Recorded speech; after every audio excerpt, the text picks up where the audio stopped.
오늘은 자녀의 권세라고 하는 제목으로 함께 말씀을 나누려고 합니다. 말씀을 통하여 성령님께서 각자에게 들려주시는 그 세미한 음성을 듣는 시간이 되기를 바랍니다. 여러분, 그리스도인의 특권 중에서 가장 큰 특권은 무엇일까요? 오늘 우리가 함께 읽은 요한복음 1장 12절에 보시면 영접하는 자 곧 그 이름을 믿는 자들에게는 하나님의 자녀가 되는 권세를 주셨으니 라고 말씀을 하고 있습니다. 그리스도인의 특권 중에서 가장 큰 특권은 이 자녀의 권세입니다. 여기에서 권세라고 하는 말을 다른 말로 하면 특권이라고 하는 말로 우리가 바꿔서 사용할 수가 있습니다.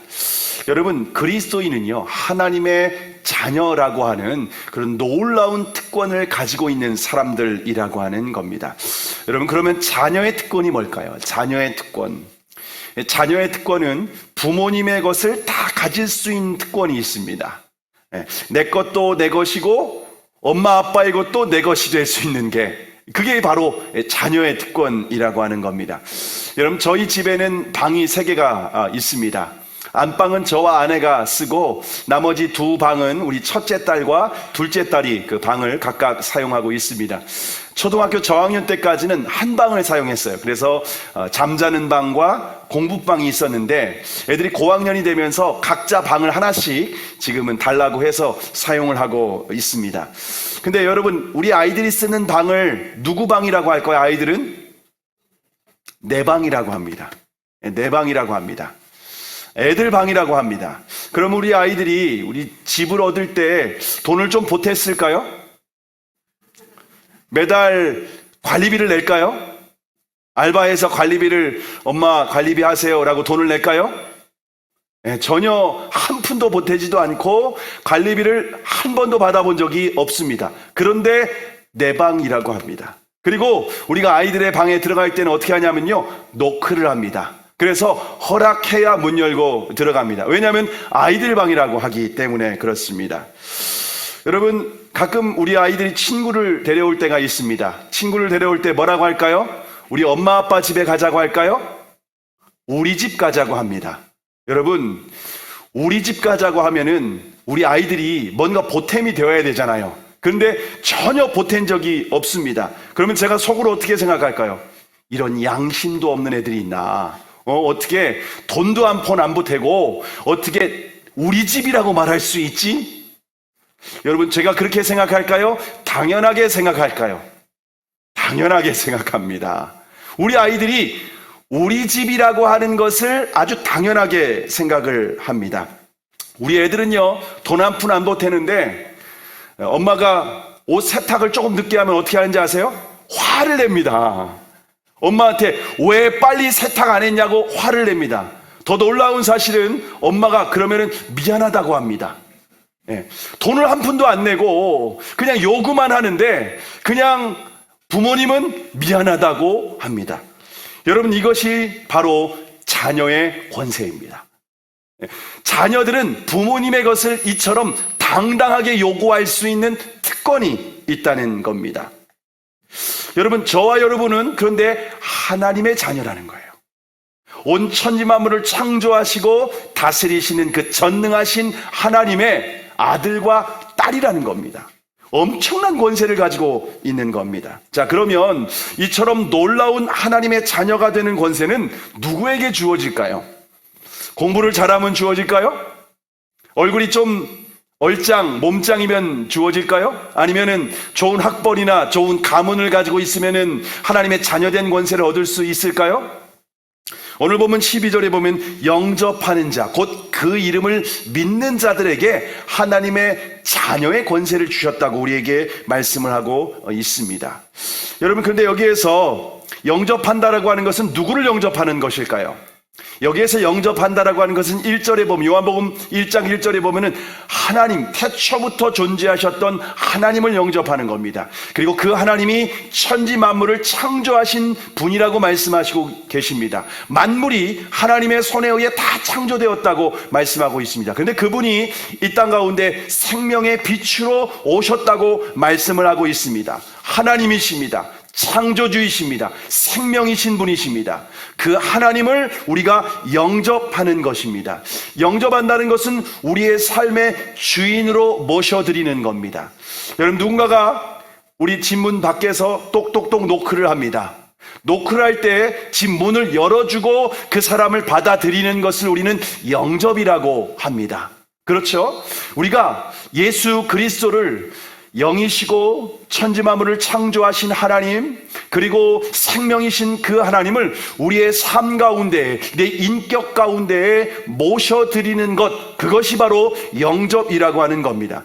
영접한 사람들은 이제 어떻게 살아가는가? 이제 예수님과 동행하며 살아가는 사람들입니다. 그런 사람들이 누구라고 하는가? 하나님의 자녀되는 권세를 주셨다라고 오늘 본문에서는 우리에게 약속하고 있습니다. 일본에 산 소년이 기생의 아들로 태어났는데요, 어머니가 기생의 신분이었기 때문에 어머니와 같이 살지 못했습니다. 그래서 아버지와 그리고 아버지의 본처와 함께 생활하게 됩니다. 그런데 그 본처의 가정에서는 또 다른 형제들이 있었습니다. 그러다 보니까 이복 형제들로부터 늘 구박을 받게 되었는데요, 너는 기생의 자식이야, 너는 우리하고 근본이 달라 라고 하면서 늘 이 아들을 함부로 대했습니다. 이 소녀는 기생의 아들이라는 말이 정말 죽기보다 싫었습니다. 그러면서 왜 나는 하필이면 기생의 아들로 태어났을까 하면서 자신의 인생을 늘 원망하며 불평을 했습니다. 그런데 얼마 후에 속에서 핏덩이가 올라온 거예요. 검사를 해보니까 폐병 3기라는 거예요. 그런데 누가 치료해 줄 사람도 없고, 그리고 치료받을 돈도 없는 거예요. 이 소녀는 아무런 소망이 없었습니다. 그렇게 하루하루 시들어 죽어가고 있었는데요, 어느 날 마루에서 멍하니 앉아 있었는데 북을 치는 소리가 들리는 거예요. 그리고 북 치는 소리와 함께 심장을 때리는 소리가 들렸습니다. 그 소리는 예수 믿으세요. 예수 믿으면 하나님의 자녀가 될 수 있습니다. 예수 믿으세요. 예수 믿으면 하나님의 자녀가 될 수 있습니다. 그 소녀는 하나님의 자녀라는 소리에 정신이 번쩍 들었습니다. 그리고 일어나서 그리고 북을 치면서 전도하는 아주머니에게 달려가서 물었습니다. 아줌마, 나 같은 기생의 아들도 예수님을 믿으면 하나님의 자녀가 될 수 있나요? 그럼요. 누구든지 예수님을 믿으면 다 하나님의 자녀가 될 수 있어요. 그 소년이는 큰 소리로 대답했습니다. 아줌마, 저 그럼 예수님 믿을래요.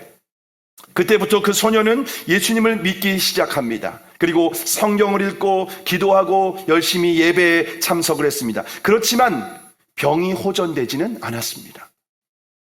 그는 폐병으로 죽어가면서 이런 생각을 했답니다. 나는 언젠가는 폐병으로 죽을 거야. 내가 언제 죽을지 모르겠지만 단 하루를 살더라도 예수님 가르친 대로 한번 살아야겠다. 그렇게 마음에 결심을 하고 이 소녀는 다리 밑에 있는 빈민굴로 내려갑니다. 그곳에서 넝마주의들, 또 폐병 환자들, 그리고 질병으로 죽어가는 사람들을 섬기기 시작했습니다.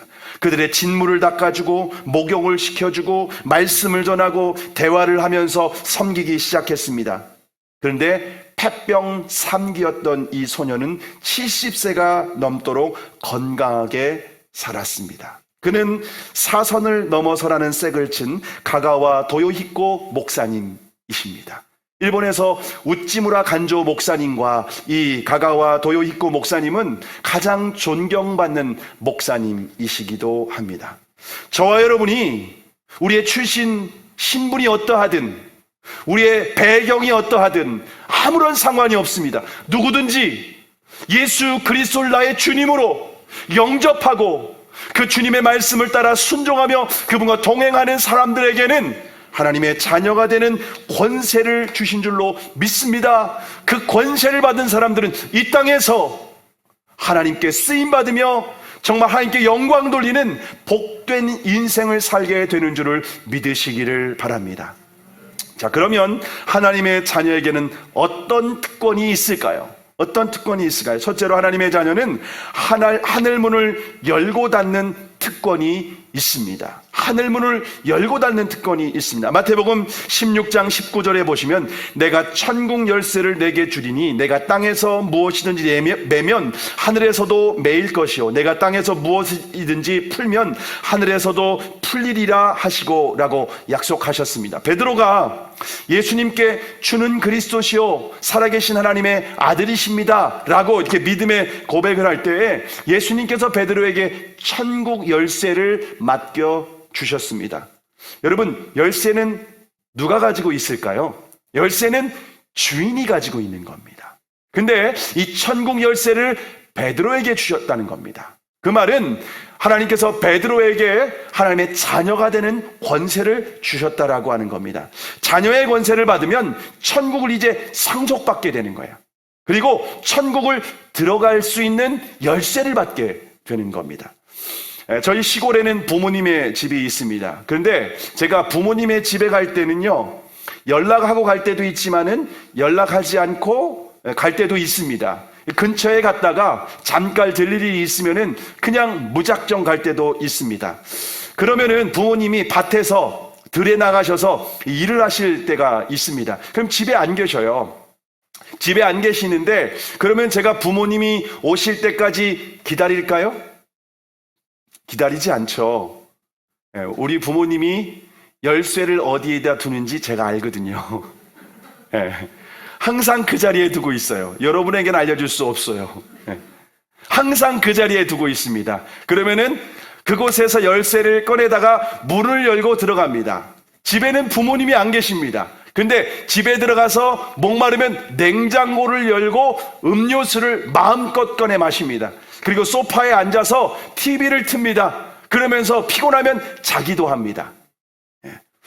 여러분, 제가 왜 그럴까요? 저는 자녀이기 때문에 그렇습니다. 부모님이 나중에 천국 가시면 그 집은 저희 삼형제가 상속을 받게 될 겁니다. 왜냐하면 자녀에게 부모님의 집을 상속해 주는 것은 당연한 것 아니겠습니까? 하나님의 자녀에게는 이처럼 하나님의 집, 천국을 상속받을 수 있게 되는 겁니다. 근데 천국 열쇠는 죽어서 우리가 천국 갈 때만 사용하는 열쇠가 아닙니다. 대부분 그렇게 생각하고 있어요. 근데 이 땅에서도 얼마든지 천국 문을 열고 닫을 수 있습니다. 예수님께서 요한복음 10장 10절에서 뭐라고 말씀하십니까? 내가 온 것은 양으로 생명을 얻게 하고 더 풍성히 얻게 하려는 것이다 말씀하시지 않았습니까? 생명이라는 것은 우리에게 영생을 주신다는 거죠. 그리고 더 풍성한 삶, 이 땅에서도 우리가 풍성한 삶을 누릴 수 있도록 예수님께서 이 땅에 오셨다는 것을 우리에게 분명히 말씀을 하고 있습니다. 그래서 우리는 하나님의 자녀들에게는 천국문, 하늘문을 열고 닫을 수 있는 권세가 있습니다. 그 열쇠를 우리에게 맡겨주셨습니다. 베드로에게만 주신 것이 아니에요. 예수님을 주님으로 믿고 고백한 모든 사람들에게 자녀의 권세, 천국 열쇠를 맡겨주신 거예요. 그래서 우리가 어떻게 하면 천국 문을 열 수 있을까요? 여러분, 저와 여러분이 예수 그리스도를 주님으로 믿고 주님의 말씀에 순종할 때 하늘문이 열리게 돼요.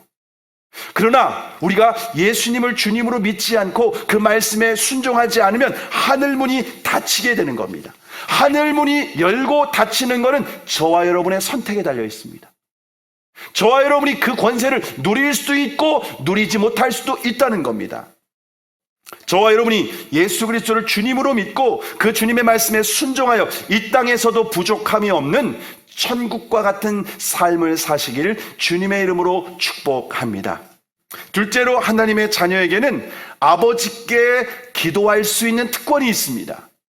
마태복음 7장 11절에 보시면 너희가 악할지라도 좋은 것으로 자식에게 줄 줄 알거든 하물며 하늘에 계신 너희 아버지께서 구하는 자에게 좋은 것으로 주시지 않겠느냐라고 약속하셨습니다. 육신의 부모님도 자녀에게 필요한 것을 구하면 좋은 것을 주는 것은 당연하지 않습니까? 하물며 하늘에 계신 우리 아버지께 구하는 자녀에게 좋은 것을 주시지 않겠습니까? 하나님 아버지는 우리가 구하는 것보다 더 좋은 것을 주시는 좋으신 아버지 하나님이십니다. 그런데 우리는 아버지께 필요한 것을 있어도 구하지 않아요.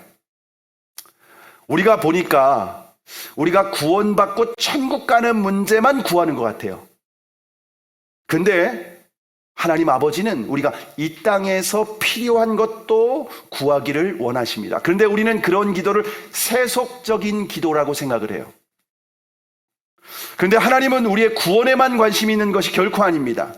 이 땅의 삶에서 아주 작고 사소한 것까지라도 관심을 갖고 계세요. 심지어 저와 여러분의 머리털까지 다 세고 계셔요. 여러분, 우리 머리털까지 세고 계신다는, 여러분은 머리털 숫자 관심이 있습니까? 세본 적도 없고 셀 생각도 안 합니다. 하나님은 세고 계셔요. 무슨 말이에요? 그만큼 세심하게 여러분에게 관심을 갖고 있다는 거예요. 여러분의 삶에 특별히 관심을 갖고 계셔요. 눈동자와 같이 지켜보고 계신 분이 바로 우리 하나님이라는 겁니다. 그래서 우리의 삶의 작고 사소한 문제뿐만 아니라 우리의 힘과 능력으로 해결할 수 없는 그 모든 문제를 하나님 아버지께 구하고 기도하기를 원하시는 줄 믿으시기를 바랍니다. 우리 작은 신음에도 응답하시는 분이 우리 아버지 하나님이세요. 근데 우리가 하나님 아버지께 기도할 때에 장소에 제한도 없습니다. 꼭 예배당에 나와서 기도할 필요가 없다는 거예요. 왜냐하면 하나님은 무소부지하신 분이에요. 천지 만물에 충만하신 분이세요. 아무 때든지 여러분이 아버지하고 기도하면 하나님 아버지께서 귀를 기울이시고 응답해 주신다는 겁니다. 그리고 여러분, 시간도 상관이 없습니다. 아무 때나 기도해도 괜찮습니다. 왜냐하면 하나님은 졸지도 아니하시고 주무시지도 아니하시는 분이시기 때문에 그렇습니다. 새벽이나 밤이나 여러분 아무 때나 하나님 앞에 기도하실 수 있기를 바랍니다. 제가 요즘에 금요 기도학교를 진행하고 있는데, 제가 금요 기도학교가 이제 10강이 넘어갔습니다. 금요 기도학교가 10강이 넘어가면서 굉장히 중요한 것을 제가 알게 되었습니다. 굉장히 중요한 게 뭐냐면요, 여러분, 우리가 기도할 때 우리는 무엇이든지 구하지 않는다는 거예요. 무엇이든지 구하지 않아요. 우리는 기도할 것과 기도하지 말 것을 구분을 해요. 기도할 것, 이건 하나님께 맡길 것, 이거는 내 힘으로 해결할 것, 구분한다는 거예요. 그런데 주님 우리에게 그렇게 말씀하시지 않았습니다. 마가복음 11장 24절에 보시면, 그러므로 내가 너희에게 말하노니 무엇이든지 기도하고 구하는 것은 받은 줄로 믿으라. 그리하면 너희에게 그대로 되리라. 무엇이든지 구하래요. 여러분, 기도에 대해서 여러분이 구분하지 마세요. 모든 것은 기도거리예요. 여러분의 마음이 조금이라도 힘들고 불편하고 어려운 일이 있으니까 그건 기도 제목이라는 거예요. 여러분의 삶에서 내 힘으로, 내 능력으로 해결할 수 없는 것이 있습니까? 그건 기도 제목이라는 거예요. 구원의 문제와 상관이 없어요. 우리가 이 땅에 살아가는 삶과 관련된 거예요. 우리가 결혼하고 직장을 얻고 자녀를 양육하고 자녀의 학원 문제고, 이런 모든 문제, 건강의 문제, 경제적인 문제 다 기도하라는 거예요. 관계 가운데 어려움이 있습니까? 기도하라는 거예요. 작고 사소한 문제까지라도 다 하나님 앞에 무엇이든지 기도하실 수 있기를 바랍니다. 여러분, 무엇이든지 기도하라고 하는데 우리는 무엇이든지 기도하지 않는 거예요. 그러니까 기도 응답을 경험하지 못하는 거예요. 그러니까 하나님 아버지께서 우리에게 어떻게 역사하시는지 우리는 경험하지 못하게 된다는 겁니다. 그러면은 많은 분들이 저는 유창하게 기도하지 못한다고 하시는 분들이 있습니다. 여러분, 유창하게 기도하지 못해도 전혀 상관이 없습니다. 왜냐하면 하나님 아버지께서는 자녀에게 필요한 것이 무엇인지 다 알기 때문에 그렇습니다. 우리 첫째 딸이 3살 때였습니다. 이제 엄마 아빠를 이제 하기 시작할 때였습니다. 근데 엄마 아빠는요, 얘가 있으면은요 모든 관심이 애기한테 있습니다. 여러분도 그랬잖아요. 애가 태어나면요 모든 관심이 이 아이한테 있습니다. 자다가도 이 아이의 소리를 들으면 번쩍 깨게 되어 있습니다. 그래서 엄마 하면은요 알아요. 배가 고프구나. 그래서 분유를 타주게 되는 겁니다. 아빠 부르면 알아요. 심심하구나. 장난감을 가지고 가서 놀아줍니다. 또 엄마라고 부르면요, 축축하구나. 기저귀를 갈아줄 때가 됐구나. 여러분, 굳이 아주 자세하게 다 얘기하지 않아도 부모는 다 알아요. 엄마 하고 불러도 돼요. 아빠 하고 부르면 돼요. 하나님 아버지께 우리가 유창하게 기도하지 못한다고 할지라도 아버지 하면서, 주여 하면서 우리의 마음을 털어놓을 때 하나님 아버지는 그것을 기도라고 받으시는 줄 믿으시기를 바랍니다. 그래서 우리가 그의 주의 이름을 부를 때마다, 아버지의 이름을 부를 때마다 하나님께서는 우리의 필요를 채워주시고 우리가 풍성한 삶을 살 수 있도록 은혜를 베풀어 주시는 줄을 믿으시기를 바랍니다. 셋째로, 하나님의 자녀에게는 마귀를 이길 수 있는 특권이 있습니다. 마가복음 16장 17절과 18절에 보시면 믿는 자들에게는 이런 표적이 따르리니 곧 그들이 내 이름으로 귀신을 쫓아내며 새 방언을 말하며 뱀을 집어올리며 무슨 독을 마실지라도 해를 받지 아니하며 병든 사람에게 손을 얹은즉 나으리라 하시더라. 여러분이 믿는 자라고 말씀하고 있습니다. 믿는 자는 영접하는 자, 곧 그 이름을 믿는 자라는 거예요. 하나님의 자녀에게 이와 같은 권세를 우리에게 주셨다라고 말씀하고 있습니다. 그래서 여러분, 하나님의 자녀는 이 땅에서 어떤 저주도 우리와 상관이 없습니다. 이사할 때 손 없는 날 따지고, 이사할 때 결혼할 때 사주팔자 보고, 여러분, 이게 그리스도인에게는요, 이런 부분들이 전혀 상관이 없다는 겁니다. 아무런 의미가 없다는 겁니다. 오히려 하나님의 자녀는 마귀에게 명령할 수 있는 권세가 있습니다. 예수 그리스도의 이름으로 어둠의 영들에 대해서, 악한 영들에 대해서 명령하면 그 악한 영들이 그 믿음의 사람들의 그 말에 순종하게 되어 있다는 겁니다. 여러분, 사실 우리의 모든 삶에는요, 대부분 영적인 공격을 받고 있어요. 근데 대부분의 성도들이 영적인 세계에 대해서 무지한 채 신앙생활을 하고 있습니다. 그러다 보니까 당하게 돼요. 마귀가 우리를 죄를 짓도록 유혹하고, 그러면요, 두려움 가운데에서 생활하고 평안을 잃어버릴 때가 얼마나 많이 있는지 모릅니다. 제가 전에 청소년 사역을 할 때 고등학교 학생 중에 한 명이 집에 있으면은 늘 이렇게, 이 친구의 눈에는요, 가끔씩 이렇게 귀신이 보이는 거예요. 어둠의 영들이 보이는 거예요. 집에 있으면은 악한 영들이 이렇게 자기에게 다가오는 것이 보이는 거예요. 소리도 수근수근 하면서 그런 모습들이 보이는 거예요. 그래서 그 집에 신방을 갔습니다. 그래서 예수님의 이름으로 선포하며 기도했습니다. 예수님의 이름으로 선포하면서 다시는 어둠의 영이 우리 이 아이와 이 집에 공격하지 못하도록 선포하며 믿음으로 기도했습니다. 근데 며칠이 지났습니다. 그 다음 주였습니다.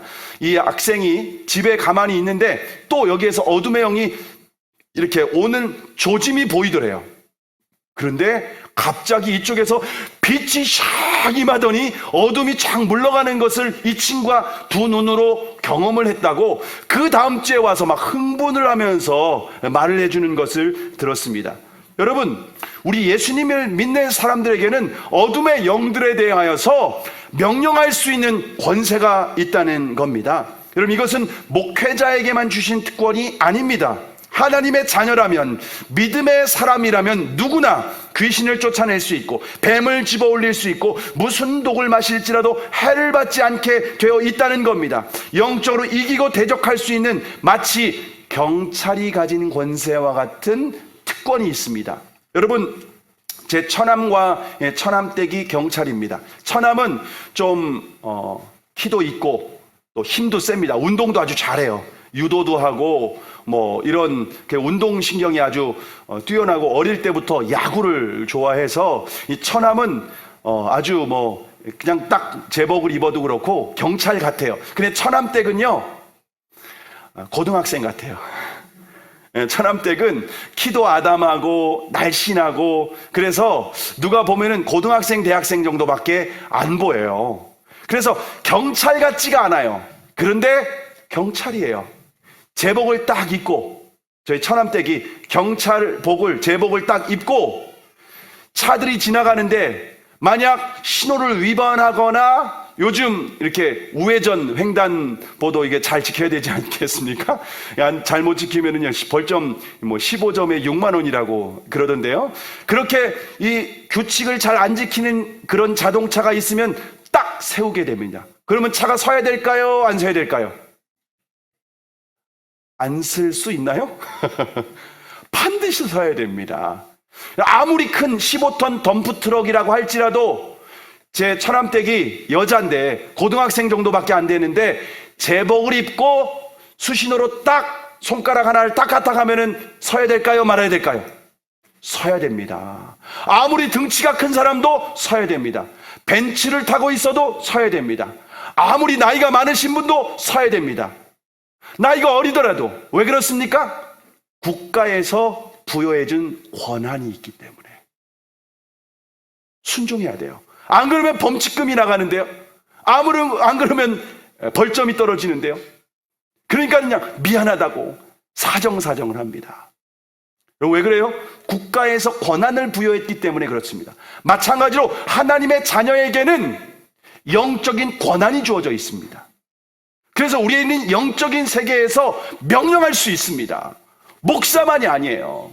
여러분, 저도 처음에는 긴장이 되는 거예요. 아니, 내가 명령한다고 될까? 순종할까? 여러분, 그런데 반드시 순종하게 되어 있습니다. 처음에는 우습게 봐요. 우리가 진짜 안 믿는 줄 알고. 근데 진짜 믿고 선포하잖아요. 반드시 순종하게 되어 있습니다. 누구나 우리 차세대 초등학생이 그렇게 해도 순종하게 되어 있어요. 반드시 영적인 세계는 그렇게 순종하게 되어 있다는 겁니다. 여러분, 그래서 하나님의 자녀에게 이런 특권이 있습니다. 그래서 여러분의 마음 가운데 두려움이 있을 때 예수 그리스도의 이름으로 악하고 더러운 영에게 명령하시기 바랍니다. 또 가정 가운데 분열이 있을 때 예수 그리스도의 이름으로 악한 영에게 명령하시기를 바랍니다. 여러분이 죄의 유혹을 받을 때 악한 영을 예수 그리스도의 이름으로 떠나가라고 선포하시기를 바랍니다. 아무리 주일학교 학생이라 할지라도 예수 그리스도를 믿으면, 오늘 예수 그리스도를 믿은 사람이라 할지라도 진짜 예수님이 나의 주님이시고 하나님이심을 믿는다면 그 권세가 있기 때문에 순종하고 떠나가게 되는 줄을 믿으시기를 바랍니다. 서울 독립문 성결교회 이명재 목사님이 달신방을 가게 되셨습니다. 성도들 중에 달동네 판잣집에서 홀로 사시는 할머니 집사님이 계셔서 그 집사님 댁에 신방을 가셨답니다. 그분은 파출보로 일하시면서 어려운 생활을 하고 계셨는데 할머니가 너무 가난하니까 추운 겨울인데 연탄도 못 되는 거예요. 그래서 냉방에서 지내고 계시는 거예요. 그래서 집에 들어가 보니까 도배도 못하고 신문지로 그냥 대충 붙이고 사시는 거예요. 그래서 목사님이 예배를 드리면서 그 할머니 집사님을 축복해 드렸답니다. 그리고 예배가 끝난 후에 집사님이 이제 목사님 대접한다고 부엌으로 가시다는 거예요. 그래서 괜찮다고 극구 사용을 했는데도 목사님 달걀을 준비했는데 달걀 쪄서 좀 대접하고 싶다고 준비해 주러 주방으로 부엌으로 가셨습니다. 그래서 목사님은 방에서 기다리시면서 이곳저곳을 방 안 구석구석을 이제 둘러보고 계셨습니다. 그런데 저쪽 구석에 이상한 종이 쪽지 하나가 붙어 있더랍니다. 목사님이 너무 궁금해서 가까이 보니까 은행 수표 같더랍니다. 은행 수표. 설마 은행 수표가 이렇게 벽지로 붙어 있겠어? 라고 하면서 자세히 봤는데 진짜 은행 수표더랍니다. 그 돈이면 집 한 채도 사고 평생 일하지 않고도 먹고 살 수 있는 금액이었답니다. 그래서 목사님이 깜짝 놀라서 부엌에 계신 집사님을 불렀답니다. 아니 집사님, 이 수표 뭐예요? 아니 뭐 이렇게 귀한 수표를 벽에다 붙여놔요? 그렇게 하면서 이 집사님에게 말한 겁니다. 그러니까 집사님이 말씀하시더라니까, 작년에 옆집에 할머니도 없고 자식들은 모두 바빠서 병간호를 못하는 할아버지가 계셨답니다. 그래서 그분을 병간호를 몇 년간 해드렸는데 할아버지가 어느 날 이렇게 자기를 부르더랍니다. 그러면서 할머니 손에 저 종이를 꼭 쥐어주면서 잘 간직하고 있으라고, 꼭 필요하니까 꼭 간직하고 있으라고 했답니다. 그리고 얼마 후에 할아버지는 돌아가신 거예요. 그래서 어디에다 간직할까 고민하다가 벽에 붙여놓은 거예요.